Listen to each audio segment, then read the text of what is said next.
సంధ్య, ఈరోజు ఏంట్రా మన ఇంట్లో స్పెషల్?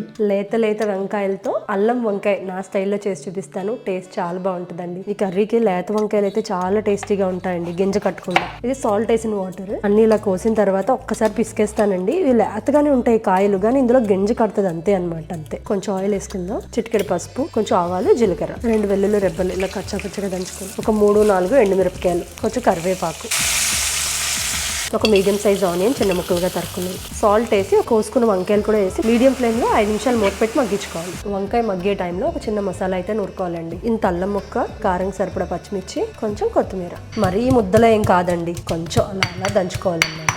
ఇలా దంచుకుంటే చాలండి, ఇంతకన్నా ఎక్కువ అవసరం లేదు. ఒక 10 నిమిషాలకి వంకాయలు చక్కగా మగ్గిపోయినాయండి. ఎక్కువ కలిపేయకూడదు, ముక్కలాగే ఉండాలి, పేస్ట్ అయిపోకూడదు. కూరగాయలు కూడా రుచిగా రావాలంటే కారాలు ఉప్పులు పడాలండి. ఇందులో పచ్చిమిర్చి ఫ్లేవర్, అల్లం ఫ్లేవర్, కొత్తిమీర ఫ్లేవర్తో రుచి బాగుంటుంది. అలాగే దీంతో పాటు కొంచెం పచ్చికారం కూడా వేయాలండి. ఇది కాశ్మీరీ చిల్లీ, కలర్ వస్తుంది, కారం ఉండదు. కొంచెం నార్మల్ కారపొడి. ఇది ఒక్కసారి కలిపేసుకొని ఈ నూనెలో మగ్గనివ్వాలి. ఉప్పు కారం సరిపోయినాయో లేదో ఒకసారి చెక్ చేసుకోవాలండి. చెక్ చేసుకొని మీడియం ఫ్లేమ్లోనే ఒక 5 నిమిషాలు మగ్గించుకోవాలి, ఇంక మూత పెట్టకూడదు. సో ఇలా ఆయిల్ బయటకు వచ్చింది కదండి, వేపుడు అంటే ఇలా ఉండాలన్నమాట. సో అయిపోయింది, టర్న్ ఆఫ్ చేసేద్దాం.